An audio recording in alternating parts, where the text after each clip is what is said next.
Bom, vamos começar nosso podcast então. Muito boa tarde, boa noite, madrugada pra todo mundo. Boa noite, Caio. Agora já é boa noite, né? Agora já é boa noite. Tudo bom contigo, Ney? Tudo ótimo. E hoje estamos aqui com o Coreia, que venceu o 15K Pauper da Monte. Foi pro top 8 e aí conseguiu, né, nos playoffs ser o grande campeão. Boa noite, Coreia. Salve, pessoal, e aí, Ney, Caião. Pô, maravilhosamente bem hoje, né? Depois de um fim de semana super feliz, win rates boas, deck rodou legal. Então tô bem feliz, tenho que reclamar. Muito legal. A ideia de hoje é a gente conversar um pouco como foi esse torneio, Coreia. Não sei se já chegou aí antes na Monte, né? Mas deu pra ter noção aí do espaço que a gente tem lá.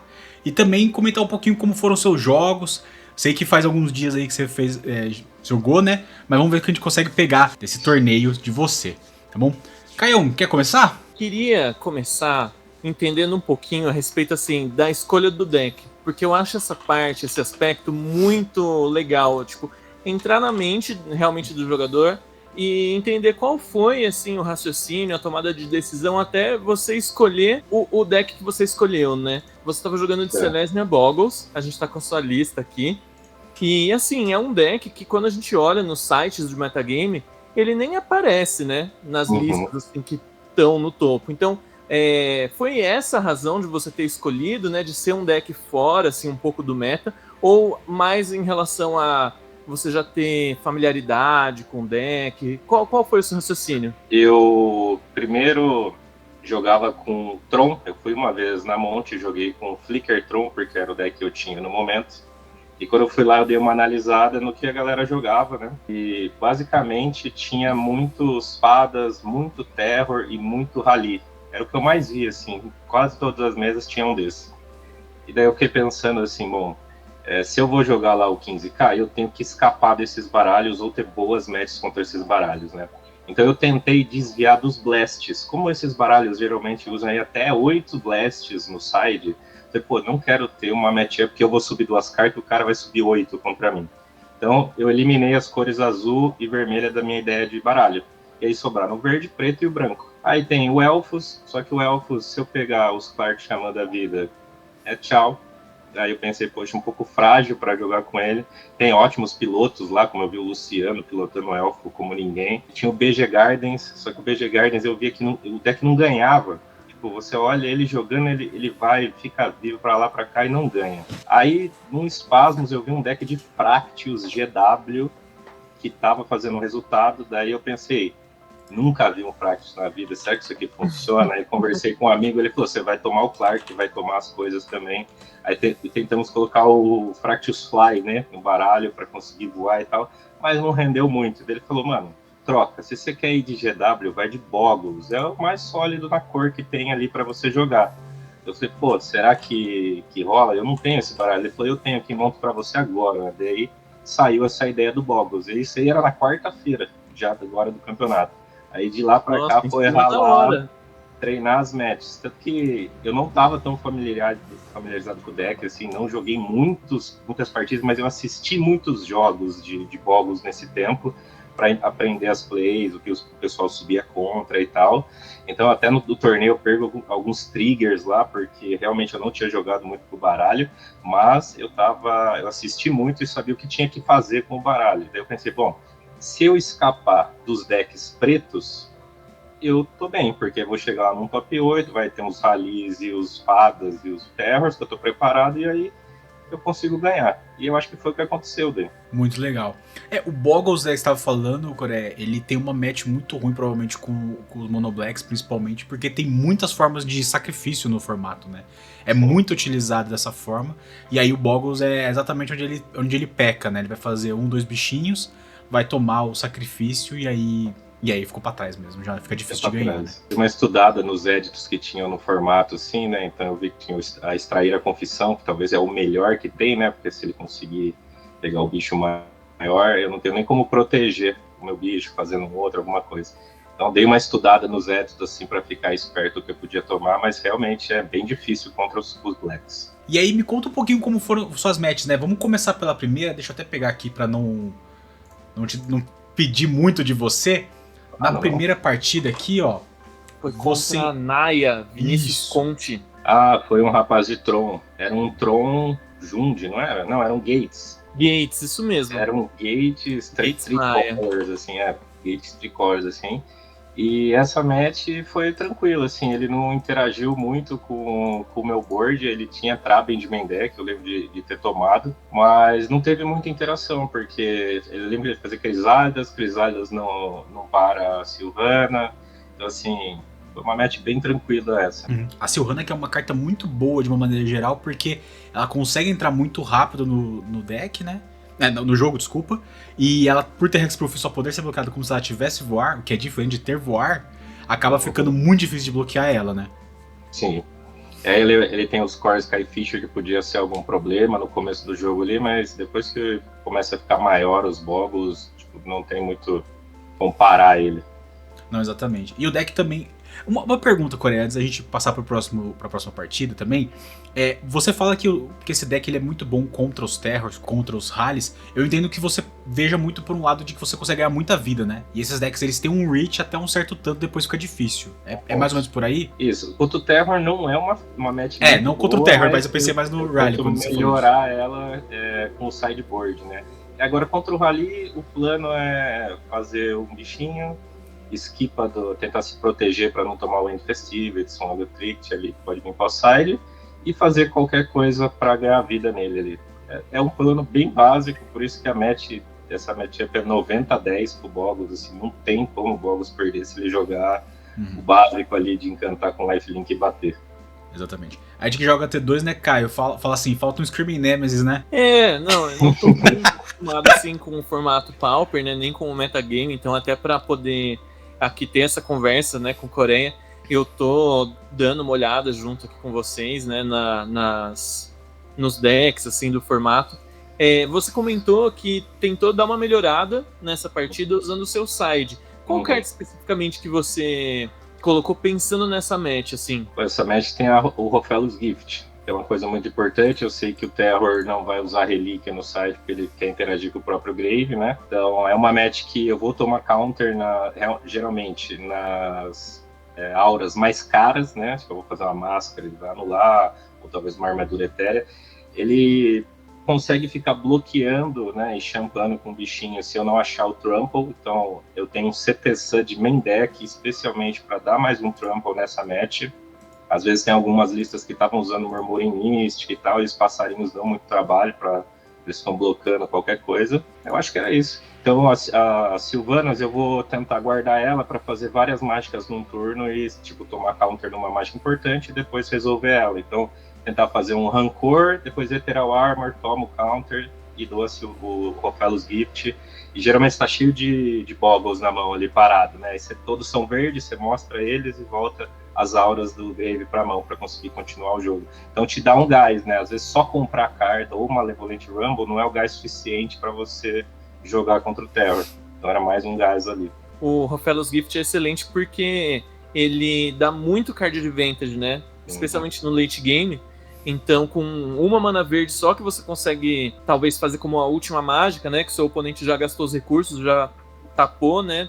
Pros counters. E aí você, voltando 3, 4 cartas para sua mão, é algo que é muito difícil, né? Especialmente no Pauper, do seu oponente conseguir recuperar de um card advantage tão grande. É muita vantagem que você volta, assim, porque a briga para esses encantamentos não entrarem já foi, né? E você consegue retomar eles de novo. Mais os encantamentos que o Malevolent Rumble tomba também, a hora que você usa ele. Então, você ganha até mais gás quando você tá. Eu queria ter jogado até com mais Rofellos Gift, isso é que eu só encontrei um realmente. Se eu pudesse jogar 2, até 3, eu encaixaria no side. Não, com certeza, a carta é muito boa. E até um outro ponto, né, cara? Você falou como ser a última mágica, né? Depois de tu matar todos os counters, eu acredito que você possa, depois de tomar todos os counters, no próximo turno começar com ela, pra pegar todas as cartas e aí descer todas as cartas que você acabou de pegar também, né? De novo. E aí você faz de novo, então... Excelente, excelente. Porque custa 1, né? Foi até uma discussão que a gente teve na época quando a gente tava falando sobre a nova carta do Homem-Aranha, né? Aquela Heroes Hangout. Por ela custar 1, talvez ela pudesse fazer diferença nos decks vermelhos pra gerar mais valor e poder fazer um finish, né? Que nem a gente comentou. Sim. Mas essa carta realmente, assim... Eu acho que quanto mais a gente conhece sobre os formatos que a gente não joga, mais a gente aprende sobre o Magic, né, cara? Eu olhei essa carta É e falei, legal, cara, né? por que essa carta não joga em outros formatos eternos, né? E eu acho que acaba sendo muito diferente, né? Às vezes você toma Relíquia aí, né? Outros formatos como Legacy, que agora o Reanimate tá Tier 1, então você vai tomar de lambu de uma Relíquia ali e não vai conseguir usar. Talvez seja, pelo quanto o Grave seja usado nos outros formatos, ela não vê muito jogo.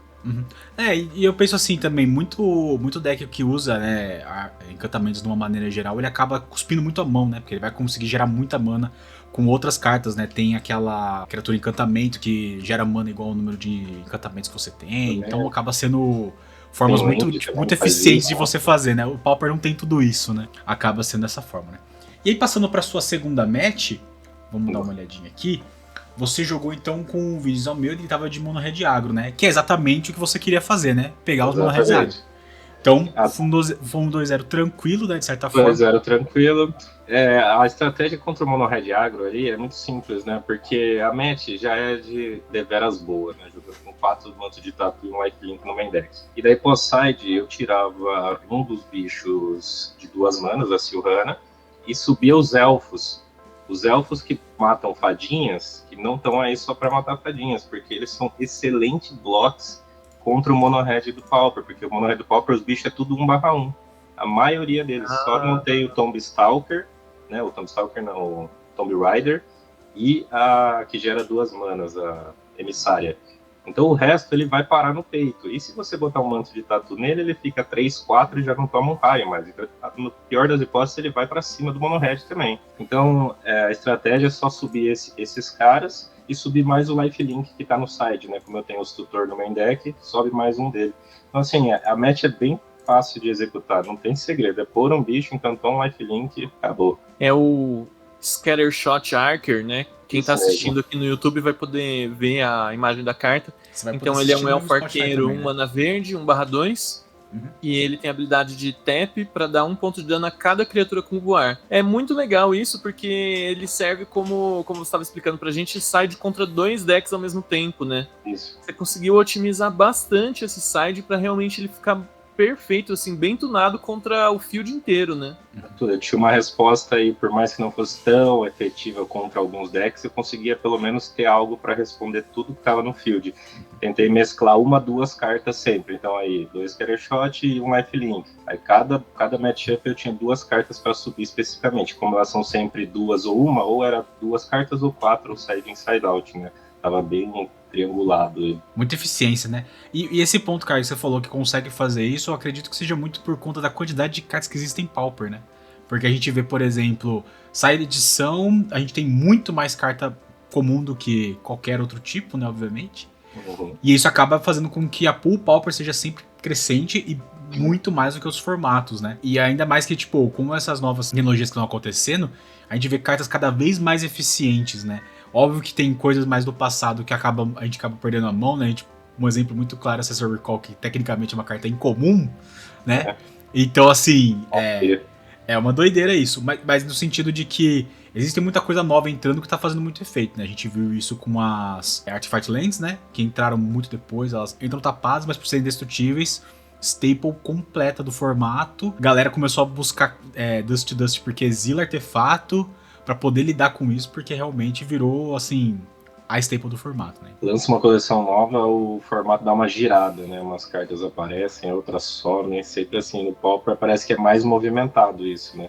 Apesar dessa última coleção do Homem-Aranha não ter dado tanto, assim, a aparecer, né? Teve uma ou outra carta, acho que o Homem-Aranha de branco, né? Que o Kamato até chegou a jogar nesse campeonato, apareceu.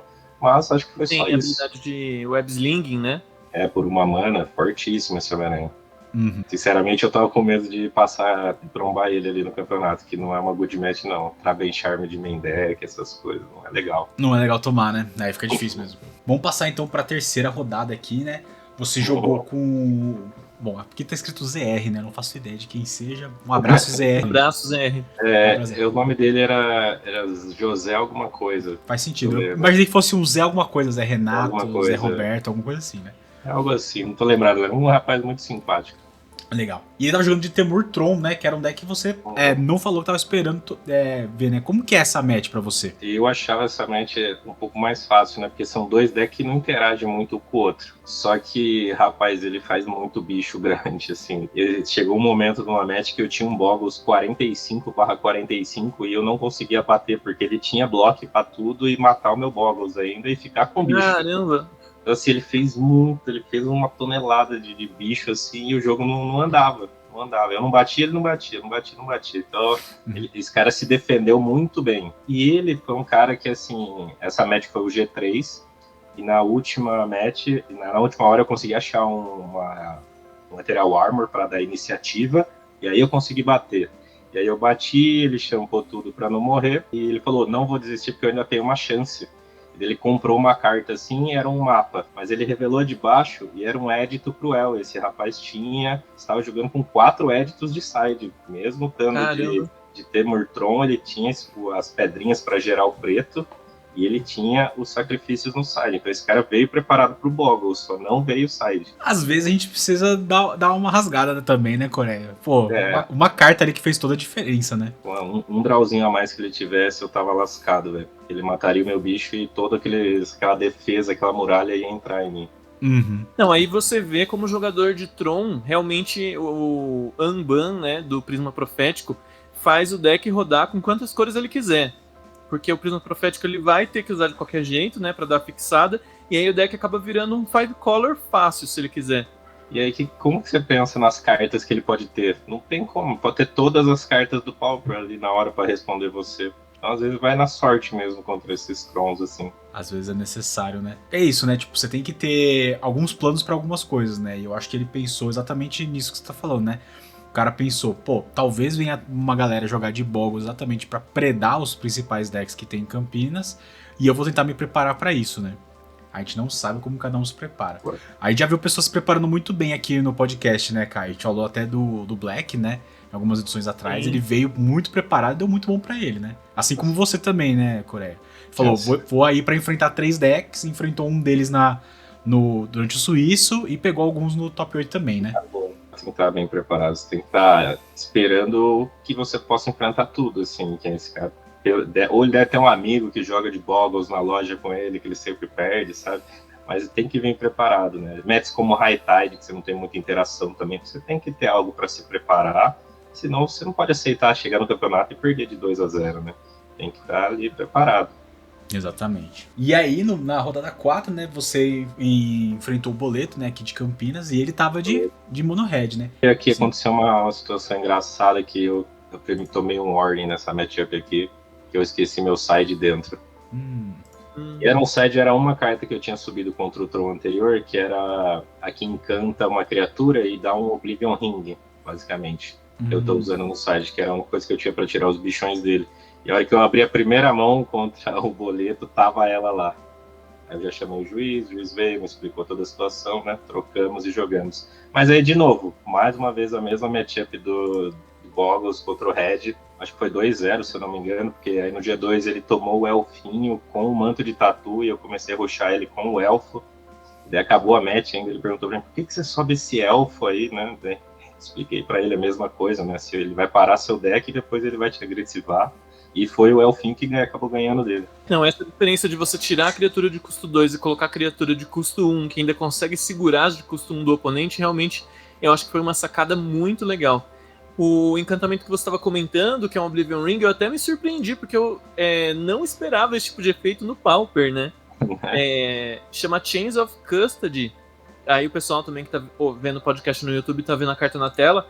É uma carta até que recente, né? Ela foi lançada em Jumpstart e depois em Foundations. E ela é perfeita aí para você conseguir jogar contra decks que tem algum bichão, né? Esses Trons, né? Até mesmo Terror eu subiria na match. É a única coisa que eu posso ali tutorar, né? De aura para resolver alguma coisa, já que eu tenho os tutores no main deck ali, os Pilgrims. E é legal também que o seu side ele é bem variado, né? Parece um side de mid-range, assim, normalmente. Vários one-off que são muito específicos. São várias balas de prata que encaixou uma vez, azeda muito pro oponente, né? E essa é uma delas, né? Porque pegar um Tron, por exemplo, provavelmente vai... Como você falou, né? um desses que tivesse o efeito, você tirava um bichão e conseguia bater com o seu Boggle, né? Ele ainda serve para pumpar as auras, né? Tanto do Ethereal quanto da máscara. É bem funcional, assim. Sim. E ela tem um efeito muito parecido com o que a gente tem visto no T2, né, Caio? Que é o Shelter by Ghosts, né? Que é uma carta espetacular. Ainda dá ward, né? Ainda protege ele. De remoção, muito né? Muito legal. Cara, Shelter by Ghosts é uma carta sensacional. O que não faz muita diferença no Boggles, né? Que eu sempre vou pôr no bicho que já tem o Hexproof, né? Mas é uma habilidade ótima de ter. É. E aí na rodada 5 você joga com o Gu Ramirez, que tava de Jeskai Wildfire, né? Que também, mais uma vitória pra você, né? Como que foi essa matchup? Essa match foi bem tensa, essa match aí, porque ele abriu muito agressivo em todas as matches. Hulk fazendo os bichos, Sky Fisher. No momento do G3, teve eu tava com uma máscara em campo e a gente tava trocando dano. Eu tinha me tapado pra fazer a máscara e ele passou. E na hora que eu declarei o ataque, ele quis destruir a máscara. Só que nas matches contra baralhos brancos e verdes, eu tinha a Tamil no side, porque como tem Wolfrey e várias mágicas brancas que destroem encantamento, eu subo as Tamils para proteger os encantamentos, já que ele não vai ter interação com os bichos.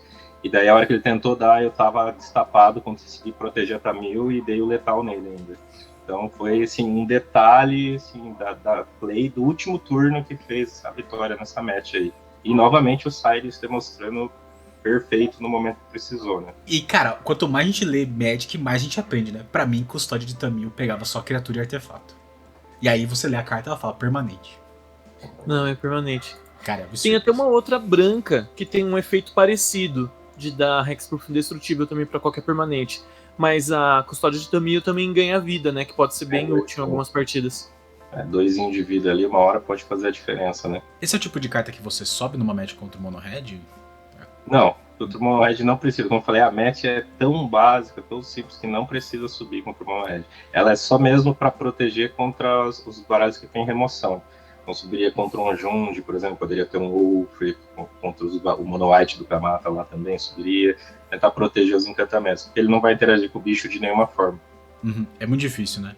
É. Bom, e aí na sua sexta rodada você enfrenta o Caio Castelo, que tá de Azorius Callgates. Se eu não me engano, ele também foi pro top 8, né? Foi. É o mesmo Callgates que eu enfrentei no top 4 de novo. Exatamente. Esse rapaz... Essa match parece bem embaçada, hein? Então, se sincero, eu nunca tinha jogado essa match. Não tinha nem visto o gameplay dessa match. Então, assim, tudo que eu fui tomando, eu fui tendo que aprender na hora ali pra não tomar de novo. Foi uma match difícil no G1 e eu acabei perdendo, porque eu lembro de ter me ligado várias vezes, abri bem lento e perdi o G1. E no G2, eu tinha tomado vários counters. Eu tomei Spell Pierce na 1 dele, na 2 eu tomei o Counter Spell. Daí eu falei, caramba, esse cara tá cheio de counter. Aí subi o Rofellos Gift. E daí eu quipei com o Rofellos Gift no G2 e ele abriu de mana relíquia que ele subiu, tá ligado? Eu falei, nossa, acabou com a estratégia aqui. E daí fiquei com o Rofellos até o final do jogo. Eu pensei, bom, se ele sobe a relíquia, eu não posso subir o Rofellos Gift, né? Aí acabei perdendo essa match pra ele. Num detalhe, assim, ó, o jogo é bem tenso, né? Os dois ganhando vida, e bate 15 pra cá, e bate 25 pra lá, todo mundo com mais de 50 de vida. Uma hora que eu tava com 109 de vida na match, alguma coisa assim. Então, é uma match bem chata, essa match aí, que eu percebi. Mas aí eu perdi e já me preparei para a próxima, né? Eu falei, bom, se eu pegar outro Callgates, agora eu sei que eu sidei tudo errado aqui, não deu certo a estratégia, vou mudar o plano. E foi aí que eu consegui vencer ele depois, né? E aí na sua sétima rodada você enfrenta outro Mono Red, mas dessa vez com Madness, né? Que novamente me parece uma good match novamente. Nossa, essa é a match mais sem interação que existe, né? Eu bato nele, ele joga as mágicas na minha cara, quem chegar no 0 primeiro, perdeu. Então, não tinha muito o que eu fazer a não ser me preparar para tomar o Zen Festivity, né? Pensei, a única coisa que eu tenho que jogar em volta. Fazer o Boggles já seguro, com algum encantamento dando mais 2 para ele. E tentar achar os lifelink, né? Sobe os lifelink do site para ganhar vida, que é a mesma estratégia contra o Mono Red, só que eu não preciso subir os elfos porque ele não bate muito, né? Ele não tem tantos bichos para bater, assim. É uma match mais tranquila, mas assim, dá trabalho, né? Quando ele faz 3 manas e o Gutter Sniper, todo mundo fica com medo, né? A se desvirar ali, você sabe que vai entrar muito dano. Então fica aquela tensão dos dois. Eu de achar o Mante Tatu, ele do Gutter Sniper ali. Então lembro que eu comecei no dado e falei, pô, que sorte eu chego na 3 primeiro, né? Só tá com um monte de tatu na mão. E deu bom aí. E o bando de tatu também é muito importante nessa match, porque ele não dá vínculo com a vida, né? Ele dá, toda vez que você dá dano com a criatura, você ganha vida. Então estaca, né? Se tem 2 manos de tatu, você ganha 2 vezes a criatura como vida. E aí numa match dessa, se você faz o segundo mano de tatu, o cara deve falar, deixa quieto. Porque aí o bicho pelo menos tá 5 alguma coisa, né? Tá ganhando 10 de vida. Você ganhar infinito, não busca mais, né? Se tivesse um Skullcracker no formato ainda, né? Felizmente não tem. É um formato Felizmente não tem. Que a carta é realmente muito boa, né? Pra essas matches, né? Joguei muito Modern com o Skullcracker existindo, então tenho noção de como que já foi essa época aí. Triste, né? Se querer ganhar uma vidinha ali, toma 3 de dano ainda, é triste. Não, toma 3 e não grita. Não grita. Essa contra o Madness Burn, vocês terminaram 2-1. Então foi bem disputado mesmo, né? Você acabou perdendo uma das partidas. Eu perdi a do meio, porque, como eu falei, é muito quem chega na 3 primeiro e faz a peça mais importante ali da partida, né? Se ele tem o Gunter Sniper ou se eu tiver um monte de tatu ou uma combinação de lifelink com dano, né? A match vira praticamente na hora pro outro, né? Então, eu ganhei o G1, ele ganhou o G2 e ganhei o G3, basicamente, por ter ganhado no dado ali. Porque a match é sided assim em quem começa essa. E ele acha mais rápido, né? Porque ele tem um monte de draw quadrado ali na 1, na 2, né? Tem lootings, tem grab, então é bem chato de ir atrás. E eu não tenho muito o que fazer contra o bicho dele, né? Eu até subo o encantamento, mas não dá tempo, porque se for pra eu tutorar na 3 pra fazer um encantamento na 4, eu posso estar morto ainda. Já era. Muito da hora desse deck do Wirus, acho que é esse o nome, né? É o nome que tá aqui no Melee, né? É o nick, né? É o nick dele, né? Que ele usa aquela... Em português é beliscadora furtiva, né? Que é aquela fadinha preta e azul. E quando você dá o terceiro draw do turno, você volta do cemitério pro campo de batalha virado, né? Então ela acaba sendo uma carta que, como o Coreia falou, né? É um deck que dá muito draw, então você consegue ficar descartando ela, né? Por isso um pouco do Madness, né? E consegue voltar com ela, que é uma criatura que bate bem e bate voando, né? Com evasão, né? Então acaba sendo bem interessante. Eu olhei a carta e fiquei... voar é muito forte, né? Cara, eu olhei a carta e falei, mas eu acho que essa carta não é vermelha. Deixa eu dar uma olhada aqui. Realmente não é, cara. Você fala, né, de falar de estar jogando de mono red, só que você tá jogando com essa fadinha preta e azul no deck. Não faz sentido. Eu fiquei feliz que o Melee não transformou ele num Grixis, né? Que já aconteceu aqui. Ele Cara, já vi assim, no Legacy, né? A gente tá fazendo narração. Aí aparece assim, hack dos Stomp. Aí você vai ver o Mono Red Stomp, né? Só que no side tem Leyline, ou tem Fada Macabra, ou tem... Uma coisa preta ali. Alguma coisa preta aí. Não, agora o deck é Rakdos. Tipo, coisa que você não vai castar de forma alguma. Cadê o ZIA pra fazer a leitura disso, né? Pois é. Vamos ZIA aí no Melee. E na última você empata, né? Acabam dando esse empate, né? Pra que vocês possam entrar no top 8. E seria uma match que pra ele foi excelente, né? Dar um empate.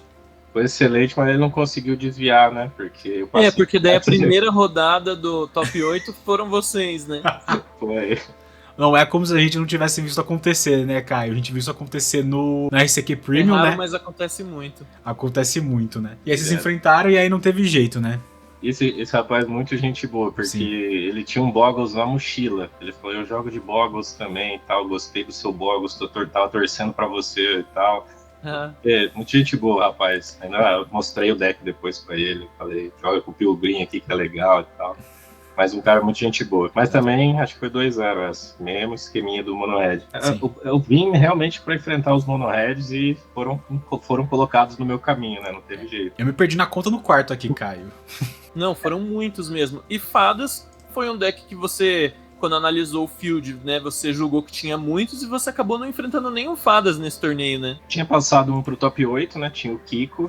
Então, se tava preparado para jogar a match, mas ele acabou perdendo do outro lado da chave e veio do outro lado da chave só veio os Mono Red, veio o Madness contra o Ali. Pensei, bom, se ganhar o top 4, dá para jogar a final bem tranquilinho aqui, não vai ter problema, né? Vai ser mais um Mono Red. Eu enfrentei 4 no Suíço, sendo que um, né, repetiu no top 8, mais o da final ainda. Exatamente. E aí, a partida então que dá assim essa sensação de beleza, agora dá para ganhar bem tranquilo.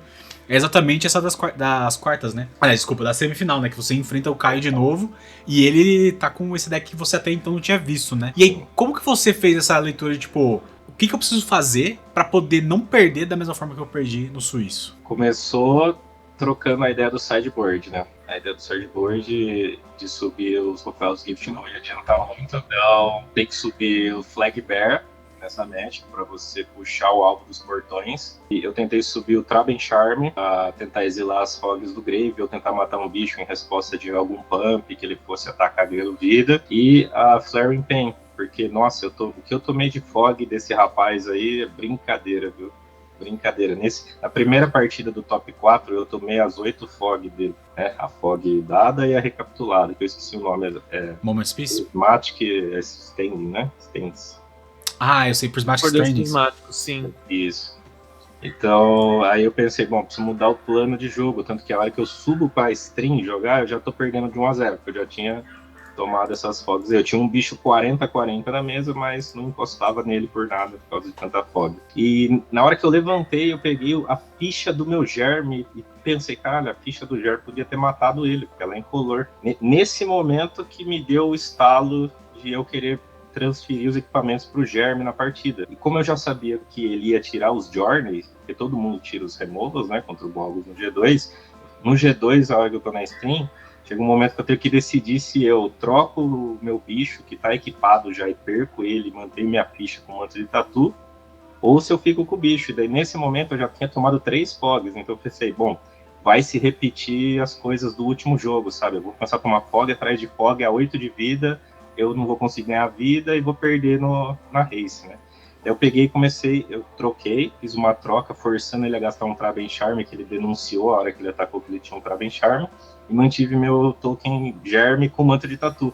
E daí, a partir daí, eu comecei por lifelink, a máscara, tudo no Germe, pro Germe conseguir conectar. E depois, assistindo a match, né, pela stream, eu acabei vendo que ele tinha realmente as fogs na mão, e a melhor decisão foi ter ido pra linha do Germe, né? Então, cara, essa sacada foi muito, muito boa, porque até, assim, um pouco diferente do que o Ney falou, eu não acharia essa partida fácil, né? Se eu já perdi desse cara no suíço e eu vou enfrentar ele de novo no top 8, eu já entraria na match até meio abalado, assim, mentalmente. Não falei que era fácil também, não põe palavras na minha boca. É difícil. E pro cara que tá jogando de Call Gates, eu acho que ele considera Boggles como uma match fácil pra ele. Por conta justamente das fogs, né, e dos counters que tem no deck já naturalmente, é tudo que o Call Gates quer, digamos assim. Ele quer um oponente que não dê dano direto nele, que tem, assim, bichões grandes e que ele consiga controlar essa board. Com a fog. Perfeito. E os Traben Charms de main deck também quebrando meus encantamentos. É uma match que é bem difícil para ser jogada. Assim, eu tenho que abrir muito explosivo, que foi o que aconteceu no G3. E ainda no G3 começou com 2 minutos, como eu não jogo há muito tempo, vieram me contar que tem a morte súbita, né, depois que acaba o tempo ali dos 5 turnos. Então, quem tirasse dano do oponente primeiro, depois dos 5 turnos, ganhava. Mas eu abro uma mão, ela não tá tão boa, mas dava para jogar, eu me ligo, falei, eu preciso abrir com o Boggles e qualquer coisa para bater nele aqui, né, um rancor, alguma coisa. Aí eu abro a mão de novo, não tenho Boggles, eu ligo de novo. Aí na outra mão eu abro a mão com, além de um Boggles, um rancor, um Ethereal Armor. E uma outra carta qualquer. Eu falei, nossa, é a mão perfeita do Boggles, né? Boggles na 1-2, equipamentos na 2. E daí consegui rushar ele, que é o que ele não quer. Ele quer que eu jogue devagar, né? Pra depois vir, culpar o gato, troca a vida e bate, dá fog.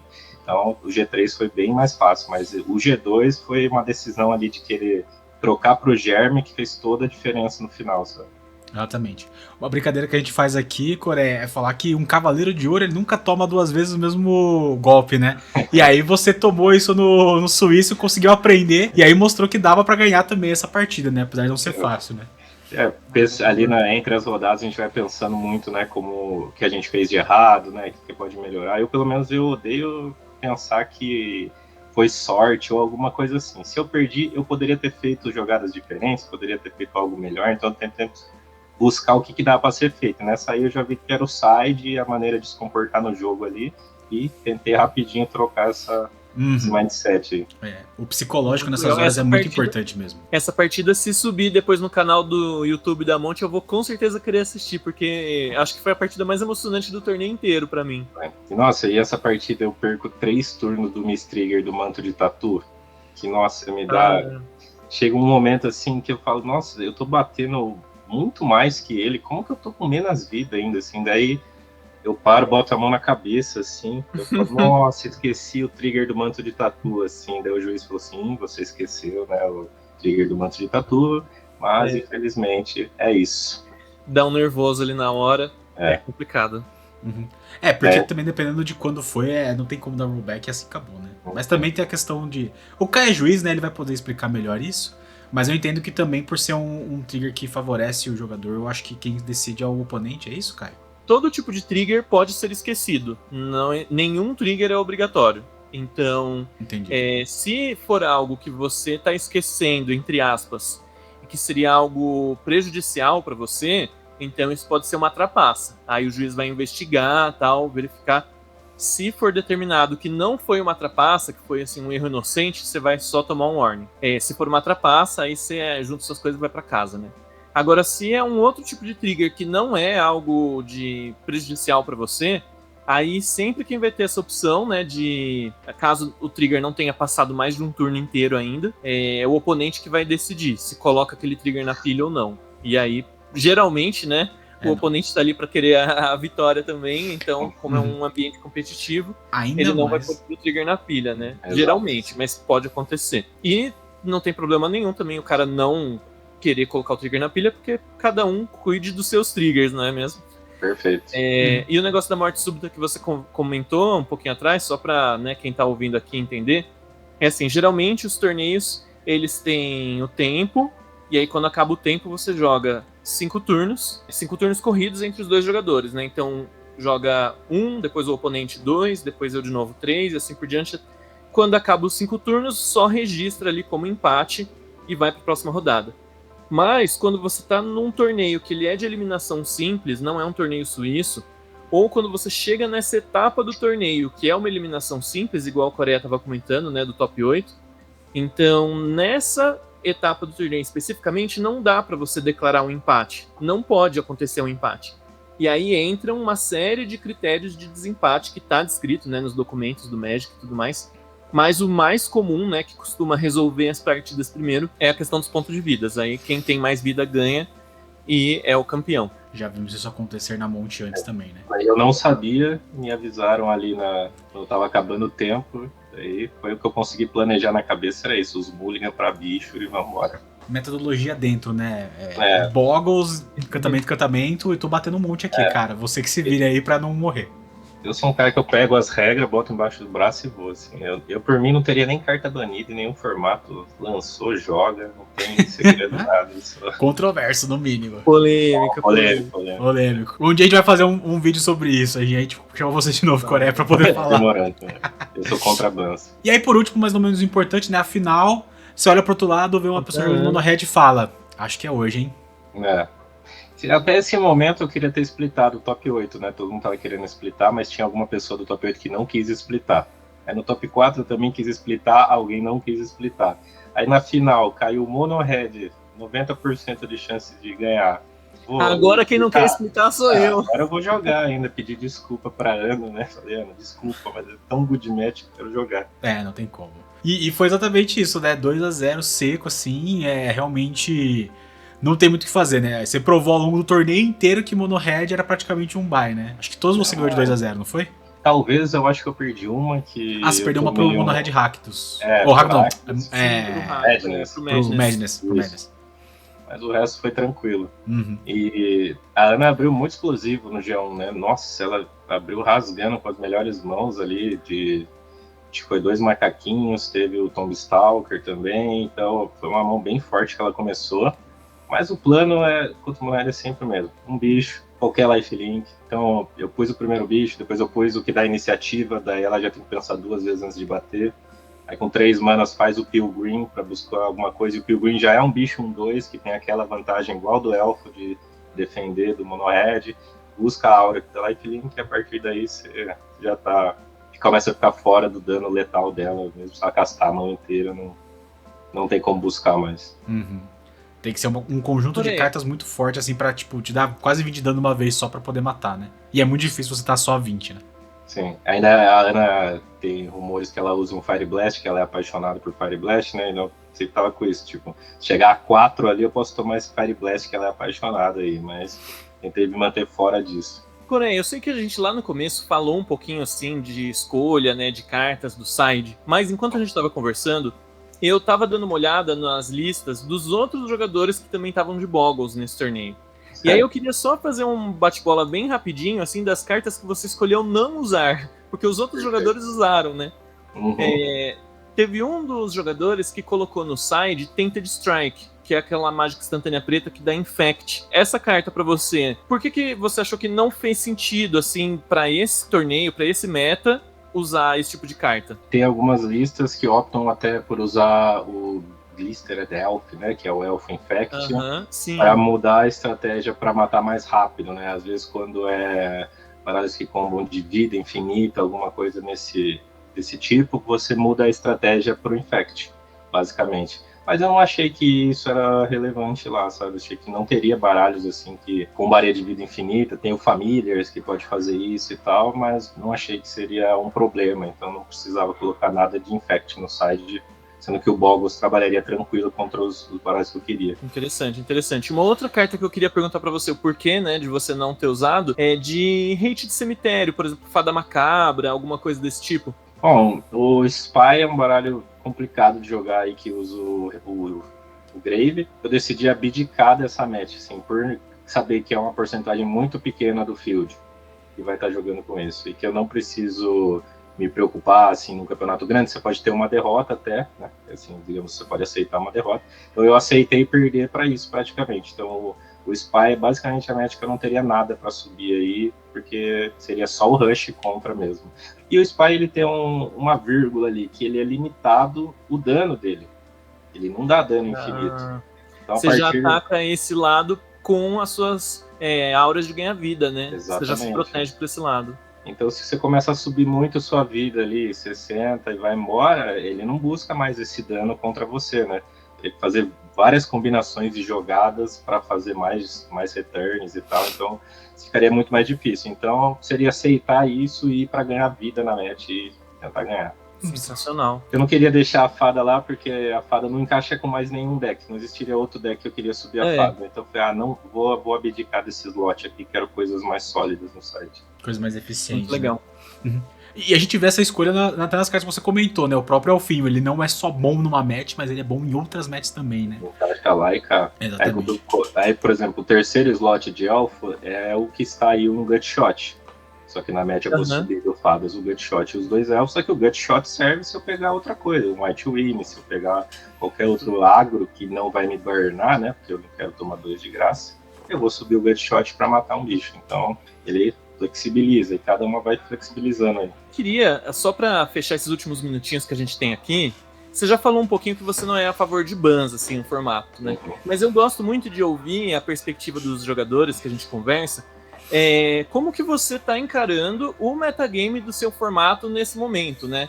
Então, no caso do Pauper, a gente vê Tier 1, por exemplo, o Mono Red tem quase 10% do field, Mono Blue em quase 9% do field, aí depois a gente tem Jund, tem o Mono Red Synthetizer, Hack dos Madness, Mono Blue Fadas e o Grixis Affinity. Esses são os decks nesse momento, né, que a gente está gravando o vídeo, que estão listados aqui como os decks Tier 1 do formato. Você gosta desse formato? Você acha que tá um formato saudável? Fala um pouquinho pra gente. Como eu joguei Magic há muitos anos atrás, eu tenho uma carência desse Magic que joga por turnos, que não tem tantas cartas roubadas, né? Que o power level é mais baixo. E o Pauper, ele é um pouco isso, né? Ele é um pouco mais braço, é um monte de carta que compra 2 e gera valor e tal. Então o formato hoje, assim, olhando, ele é bem equilibrado, eu acho. Todas as cores jogam, não tem cores fora do meta, tem arquetipos de várias coisas, interações de grave, interação de mágica, tem high tide, tem combo, tem agro, tem elfo, tem as tribos. Então eu acho que está bem eclético o formato. Particularmente eu não gosto do formato ter 8 blasts para cada cor ali, azul e vermelho. Acho que isso aí é muito forte para quem joga nas cores ali. Tanto que é as cores que mais estão em cima, o vermelho e o azul, que um briga com o outro ali. Então, eu acho que parecem mais. Que foi o plano, né? Buscando lá atrás o plano de jogo que eu tive pro campeonato. Mas Eu acho só isso que é muito, muito forte, assim. Você vai jogar de mono-red, você vai tomar Pyroblast até umas horas ali. Mas você também vai poder dar Power Blast em cima dos Também Low é. Elemental Blast do cara. Só que você de mono-red, você quer dar um Pyroblast, tá ligado? Você quer dar 3 na cara, 6 na cara, você não quer dar counter, né? Eu faço as perguntas, você que tem que responder, né? Se você não responder, aí o problema é seu. No Pauper, uma coisa que acho que foi bem inovadora, assim, do formato, que foi o primeiro formato da Wizards a ter um format panel, né? Que tem um pouco mais de input, assim, dos players. A Wizards, ela meio que abertamente, né, recebe mais feedback.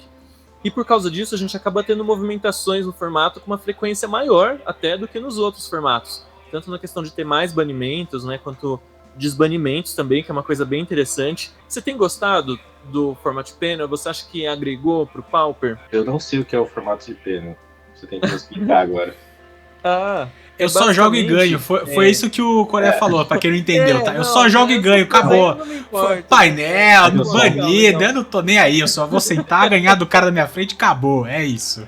É como se fosse um comitê que tem um funcionário da Wizards, que faz parte desse comitê, que atualmente é o Gavin Verhey, mas os outros membros desse comitê são jogadores. Perfeito. E aí a ideia é que esses jogadores vão trazer o feedback da comunidade para discussão nesse comitê, e aí eles definem se precisa mexer alguma coisa ou não. Então, quando começou a ter um monte de banimento do Tron, um monte de banimento do Affinity, era justamente uma tentativa, né, desse format panel em tentar balancear. Eles até discutem, assim, será que as bridges precisam ser banidas, porque, né, é muita lane de artefato no formato, isso às vezes acaba dando uma distorcida um pouco. E eles são bem abertos nessa discussão, de falar, a gente tá pensando em banir todas as pontes, o que vocês acham disso? E aí aceita esse tipo de feedback. Então, assim, de um ano e meio pra cá, é um dos formatos que mais teve movimentações de ban e unban. E parte foi por causa disso, né? Desse format panel. Então eu sou totalmente a favor agora, sabendo do que é. Porque, como eu joguei outros jogos no passado aí, já teve interações da comunidade com pessoas de dentro da empresa, só que a comunidade não era ouvida. E daí chega uma hora, né, que a comunidade se revolta e vai parar de jogar seu jogo, vai migrar para outra coisa, né? Então a melhor coisa é você estar sempre em contato ali com a comunidade, porque querendo ou não, são as pessoas que jogam realmente o jogo, elas que querem que o jogo aconteça. Se ban ou se não ban é outra história, daí já que eu não gosto, né, mas as pessoas têm que trazer o feedback que jogam, tem que trazer o feedback para a pessoa que não joga, que faz o balanceamento e tal. Então, eu sou totalmente a favor disso. Talvez a lane de artefato pode ser um problema, mas olhando o formato, elas são facilmente respondíveis. Tem o Dust to Dust que acaba com eles, tá ligado? Tem bastante coisa para resolver. Se fosse um problema que não tivesse uma solução assim, sei lá, como um Oco teve no T2 uma época, aí você é forçado a tirar ela de jogo. Mas eu sou totalmente a favor. Outro ponto a comunidade dá opiniões muito mais sensatas para o feedback do jogo. A gente sabe que também tem muito choro, né? Mas ainda assim, uma coisa que também é muito legal do painel também, Coreia, é que o sentimento que eu tenho, assim, vendo algumas listas do que eles falam, né, sobre o que vamos banir, eles também fazem assim, galera, a gente tá pensando em desbanir tal coisa que foi opressor um dia, e a gente tá banindo aqui por um tempo, aí vamos ver qual é que é. Se o negócio realmente acabar com o formato, a gente bane de novo, né? A gente sabe que aquilo... A gente soltou o cachorro louco, agora a gente vai prender de novo. Mas se o deck funcionar e ficar de boa e não ser uma coisa absurda de novo, tá aí. A galera quer se divertir, vai ter isso. Isso aconteceu recente com o High Tide, né? Vamos experimentar, né? Vamos ver qual é que é. High Tide foi banido por muito tempo, voltou. É um deck como você falou, que tá no formato, joga-se com esse deck. E ele não é um absurdo. Ele só é um deck muito bom.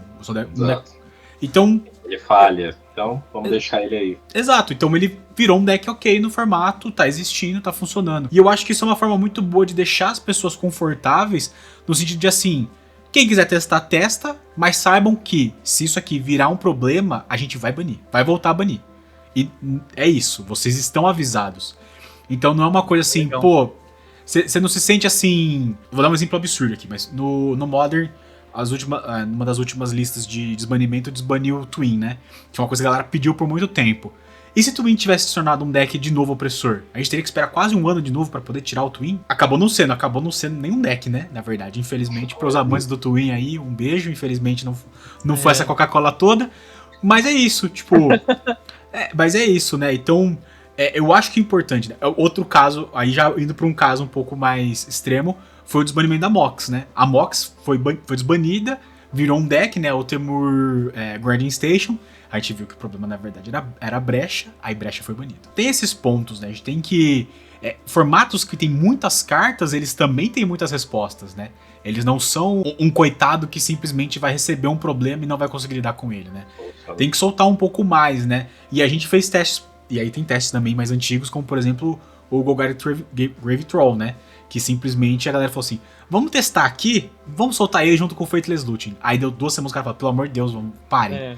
Golgari Grave Troll não dá. Faithless Looting ok, mas Golgari Grave Troll não, pelo amor de Deus. Triste, porque eu forma de pena de dread.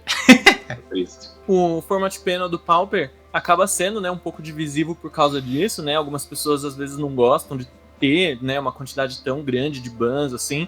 Mas eu sou do time que eu acho que até seria saudável outros formatos também terem esse tipo de painel. Porque a comunicação com a comunidade do Pauper melhorou muito, realmente, né? Eu lembro quando o Nadu foi banido, que a Wizards fez um parágrafo assim explicando por que o Nadu foi banido, um parágrafo. E no formato do Pauper, naquele mesmo anúncio, se eu não me engano, não teve nenhum banimento, ou se teve foi pouca coisa, mas eles fizeram um vídeo no YouTube de 10 a 15 minutos, explicando assim, essa carta a gente não vai banir porque a gente acredita que tá acontecendo isso, isso, isso. Então, assim, o nível de transparência com a comunidade é muito maior, né? Uhum. O negócio do Nadu foi um pouquinho diferente, Caio, porque eles deram um parágrafo de, vamos banir Nadu, e a explicação tá aqui. Aí era uma página gigantesca de todos os motivos porque o Nadu tinha que ser banido, porque ele realmente era um problema. Eu entendo muito qual que foi o intuito dele, de ser algo divertido, de você ficar fazendo recursão, e que ele foi pensado pro Commander, porque, né, se fazer muita interação acaba sendo divertido, todo mundo quer jogar um pouquinho de paciência, mas eu acho que pra um formato construído competitivo como o Modern, né, ele acabou sendo muito. Né? Tanto é que hoje, se você quiser jogar você pode jogar o Legacy e ele tá lá, funciona como um deck muito maneiro. Eu tô dando um exemplo, né? Na questão assim, no banimento do Nadu, teve o banimento do Nadu, que teve o outro artigo secundário, mas teve outras cartas que foram banidas junto com o Nadu ali, Amped Raptor e tudo mais, e também essas cartas não teve, assim, um aprofundamento quase nenhum. Enquanto que no do Pauper, mesmo quando não tem banimento nenhum, eles aprofundam, esmiuçam bastante assim, o raciocínio deles, né? Então acho que isso seria algo que todos os formatos poderiam se beneficiar muito desse Com tipo certeza. de coisa. Principalmente pela clareza, né? Uhum. E também uma questão também de... uma questão de oportunidade de teste também, né? Existe uma diferença muito grande entre a Wizards of the Coast com um número limitado de pessoas fazendo teste ali. E lembrando, né? Tipo, uma edição T2, por exemplo, ela é testada pro T2. Ela não é testado muito em outros formatos, né? Acaba não tendo essa oportunidade.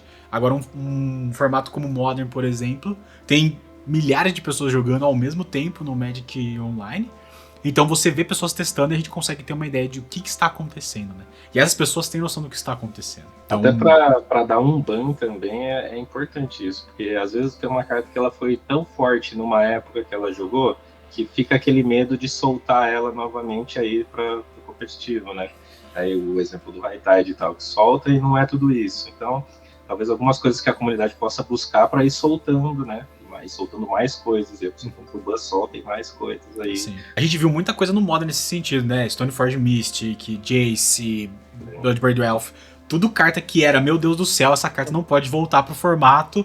Voltou e... Cara, Jace é uma carta do side do meu deck que não é nem tier 1, sabe? Então assim, e é um side que é, ok, nada muito wow, sabe? Culpem o Kibler por isso. Ele que criou o Callblade. E aí você enfrentou um Callblade no Pauper, tá vendo como ele...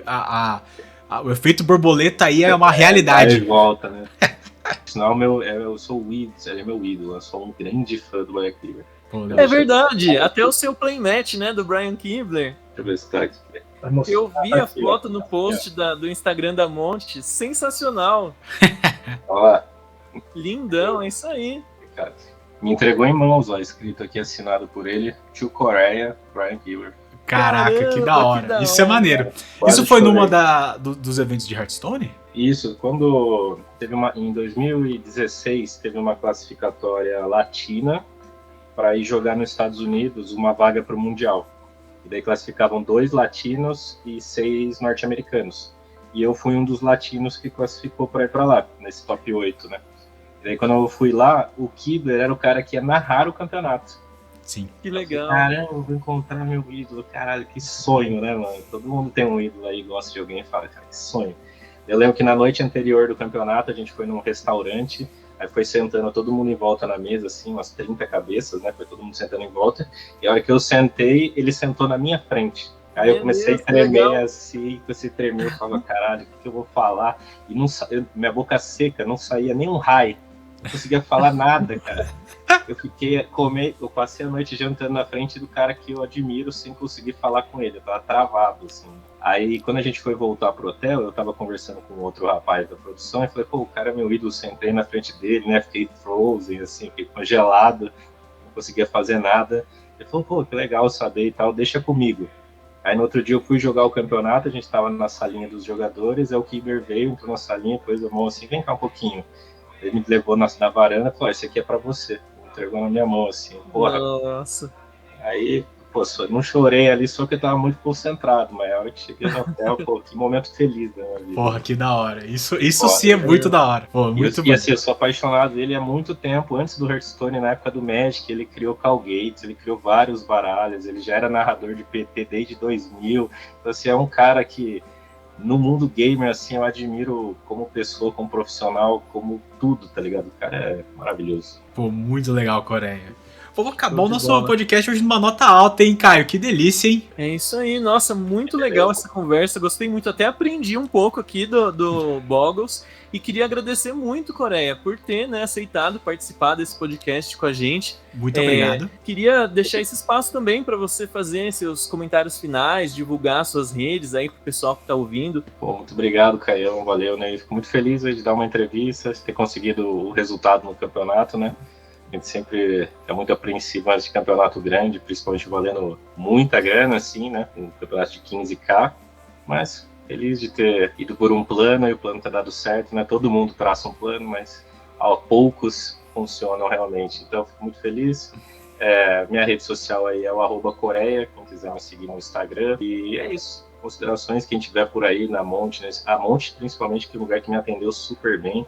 O atendimento dos juízes, da recepção, do pessoal da lanchonete, pô, todo mundo me atende super bem lá, só tem elogios para Monte, muito obrigado.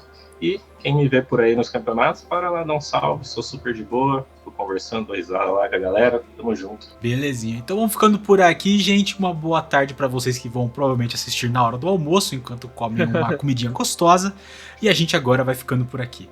Muito boa noite, Caio, boa noite, Coreia, brigadão de novo pela participação. Até mais.